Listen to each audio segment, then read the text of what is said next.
You saw that moment there. Obviously, the opposition was absolutely thrilled when DK Shivkumar suddenly broke into the RSS anthem. But there's a lot of questions being asked about the kind of messaging involved when the Karnataka Deputy Chief Minister actually goes ahead and sings the RSS anthem at a time when the Congress has repeatedly targeted the RSS. It's a reminder that there are several Congress leaders, senior ones at that, who do have an association either with the Sangh or the ABVP. But let me open this up. Joining me here outside the Vidhan Sauda in Bengaluru, I've got Mr. Ashok Gowda, spokesperson of the Karnataka BJP. Also with me, Shatabhi Shivanna of the Karnataka Congress. Namaskara to both of you. Thank you very much for joining me here outside the Vidhan Sauda. I'll begin with you, Shivanna. The question that I've been asking, why would DK Shivkumar do this when the Congress repeatedly attacks the RSS?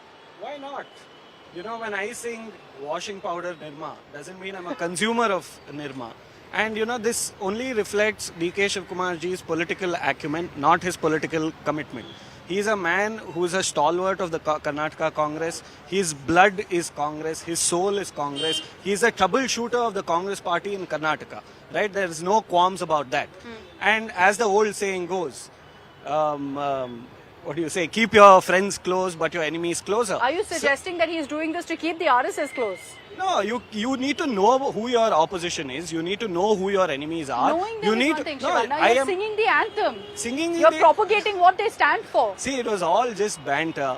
He was a part, during his childhood, he was part of the RSS. His parents put him, as young children, many people have gone. But their parents have also been grateful enough to impart education on them. And then they come to realize that the real ideology, that India's ideology, is the Congress party. The Congress's history is the country's history. The Congress's strength is the country's strength. This is the saying of Mr. DK Shivkumar. RSS is just our political opposition. We have varying ideologies. It is our duty to nip them in its bud, and we're continuing to do that. We will take our political battles where it is. Nipping them in the bud versus singing the anthem, I don't know. As I started by saying, just because I sing washing powder Nirma doesn't mean I'm a consumer of Nirma. I know about it, and everybody knows about it. Are we taking this too seriously? Is what the Congress is asking. Mr. Ashok Gowda. There are two parts to this. One part is DK Shivkumar is trying to act upon the High Command's instructions. That Congress probably, as a political analyst, I would say that Congress, whenever there are two leaders in any party, that is in the Congress party, when it was Nijalingappa and Virendra Patil, and when Virendra Patil and Bangarappa were there, this duality has always folded into the Congress party. How I will tell you. One person supports the ideology of left, another person supports dividing the Hindu votes. This is the strategy which Congress party is adopting in Karnataka today. Today, DK Shivkumar is trying to say, I'm an Hindu, I'm a staunch Hindu, and I support for Hindus. That's what he says. But at the same time, Siddaramaiah says, I hate Hindus. I don't like Hindus. No. He intends to say that. He intends to say that. He has not used the perfect words like what I'm trying to use, but he always says, see, so many Congress people have said, Rahul Gandhi has said, Hindus are terrorists. Digvijay Singh has said, Hindu terrorism. I must object Hindu at this point. We can't allow this on national television. One second. No, you have to give us evidence. You're making these claims, give us Digvijay evidence. Singh has said These are this. baseless Digvijay You said Singh Rahul Gandhi, Mr. Gowda. Rahul Gandhi, see, in one of the channels, it has been repeated several times that I don't acknowledge the Hindus' ideologies. That's what he has said. Okay? So that being that part, same thing Siddaramaiah, whenever you put a bindi on his head, he folds it.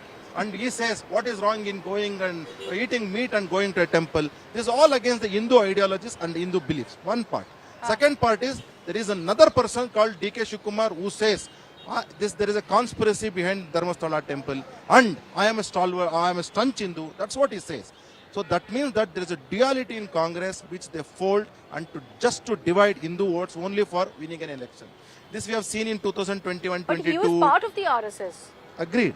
I am not even denying it. As DK Shivkumar has said, I was part of RSS. Yes, of course. In Rajajinagar, he used to visit RSS Shakas and he used to be part of all our RSS Shakas. Agreed.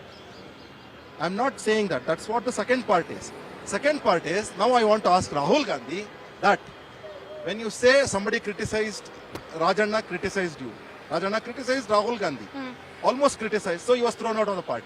Now, DK Shivakumar says, I believe in RSS ideology, whereas Rahul Gandhi says, I don't believe in ideology of RSS. Then will you throw out DK Shivakumar? This is a fair comparison. What happened to Rajanna? Because he had questioned the whole vote story allegations, he was removed, and clearly at the behest of the Congress High Command. I hope you don't deny that, Shivanna. No. In this case, Rahul Gandhi has repeatedly targeted the RSS for what they stand for the institution, for all of their leadership, everything, their principles. Here you have DK Shivakumar, who's not just heaping praises. I know you're saying he's not endorsing it, but the anthem is all about heaping praise. And he's singing it. So that's him going ahead and endorsing the line of what the RSS stands for. No, I don't think he has expressed his belief in the RSS ideology. As a congressman, he has opposed it. He will continue to oppose it. So will the Congress party in Karnataka as well as the centre. But doesn't it No, dent the Congress's attack? I mean, look at the optics. I'll tell You're you, a I'll tell you. politician. You know how much optics matter. What did he say? He said, I know the verses. I know how you operate. I know all the mechanisms that you deploy in Karnataka to spread your ideology, and we are taking all steps to curb it. The only principles that has been enshrined or embedded in the minds of the Congress as well as DK Shivakumar ji is the principles enshrined in the Constitution of India and its preamble. That is secularism, socialism, democratic justice, I like to equity. object Right? to this. We can't. I like to We object to can't. this. Just take quotes of what he has said in the assembly and link him to the RSS, or try to We're not give this linking him. He is linked to the- humorous conspiracy that there is a division of the Hindus. The only political party that thrives on dividing votes is the Bharatiya Janata Party. No, We try to promote peace. We try to promote communal harmony amongst everybody. There is a DK Shivakumar RSS link. You No, can't deny there that. might be a link. Yeah. No, So no, it's not made up for sure. No, let me tell you, there may be a link, but merely because as a young child, my parents pushed me into the RSS shakas or made us undergo that training. We have been educated later. He still We have remembers been it, educated but later. And now, on the basis of education that this great country and state has imparted on us, we realize that the only ideology that will thrive is the Congress, because we believe in uniting everybody, every community, every individual. Okay.